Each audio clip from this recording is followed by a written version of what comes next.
By cardiovascular disease, I mean heart attacks, strokes, and peripheral vascular disease.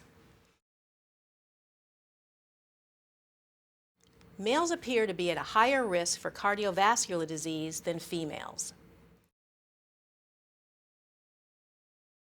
Obesity technically means at least 20% above ideal weight. Clearly, this puts a person at increased risk for diabetes and high blood pressure.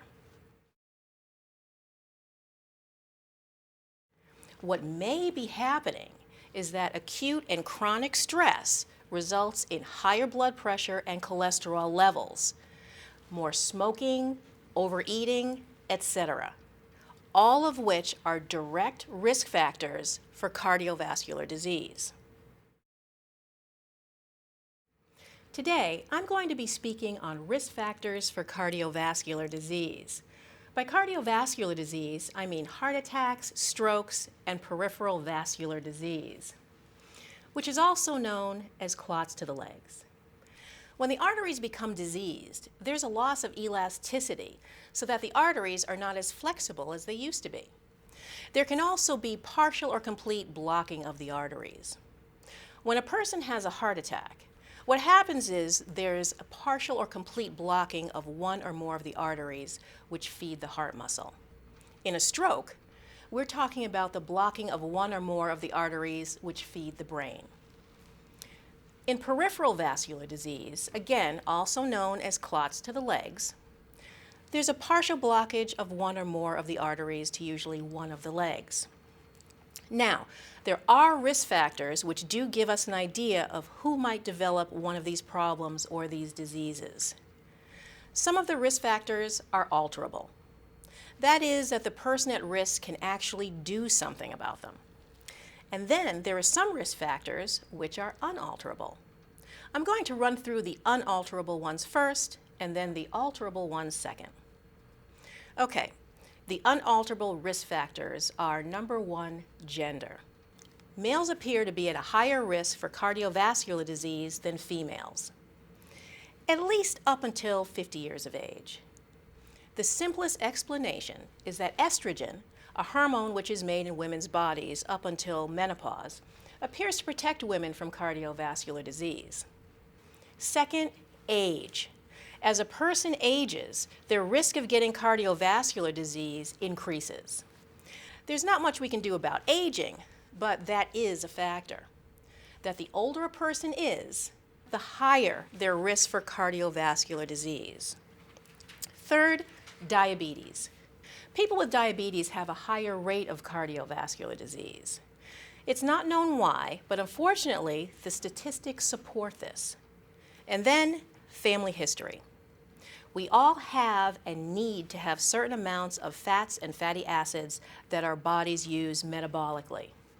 And as long as our cholesterol and some of these other fat-containing chemicals in the blood are kept in good, low, balanced way, they create no increased risk to a person. However, if they get to be in higher levels than is healthy, they can create a higher risk for cardiovascular disease. And this is to some extent hereditary. In fact, when you hear about youngish men, let's say men in their 30s who have heart attacks or strokes, usually it's because of family history. I mean, even if they have other risk factors, having a heart attack in one's 30s is very rare, and the cause is usually hereditary. So, those are the unalterable risk factors for cardiovascular disease. The alterable risk factors for cardiovascular disease include, first of all, high blood pressure. High blood pressure, again, does tend to run in families, but there are some very, very good medications that people can take that have very few side effects in order to control high blood pressure. High blood pressure often occurs in people who are obese, very overweight. But then there are many otherwise healthy people who simply have high blood pressure. And the important thing is to get these people on an appropriate medication, usually a combination of medications, and keep their blood pressure within a healthy range. And that will decrease their risk of cardiovascular disease. Next, obesity. a very high percentage of Americans are considered obese. Obesity technically means at least 20% above ideal weight. Clearly, this puts a person at increased risk for diabetes and high blood pressure. And so it's very important to get rid of that excess weight. However, if I knew how to cure obesity, I would be an extremely wealthy woman. It's a very, very complex disease process. Generally, a low-fat diet is recommended for people who are obese.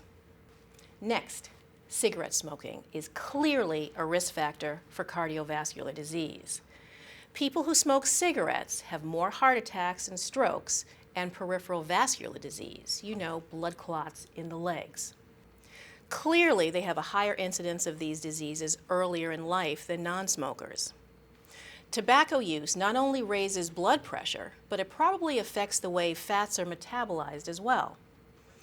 And then psychosocial factors. And this would include social isolation, certain personality traits, and of course, daily stress, like a high-pressure work situation. The evidence suggests that these factors put a person at increased risk for cardiovascular disease. However, more research is needed to understand how stress contributes to risk for heart disease. We're not sure whether stress directly contributes to increased risk for cardiovascular disease. What may be happening is that acute and chronic stress results in higher blood pressure and cholesterol levels, more smoking, overeating, etc., all of which are direct risk factors for cardiovascular disease. And then finally, sedentary lifestyle is the last factor to be added to the list of alterable risk factors for cardiovascular disease. People who do not exercise, even if they have low blood pressure, are not obese, do not have diabetes, are female, don't smoke cigarettes, are young, control their stress, and eat a low-fat diet, people who, even if all those factors are in their favor, if a person does not exercise, they increase their chances of cardiovascular disease. So there we go, another good reason to exercise.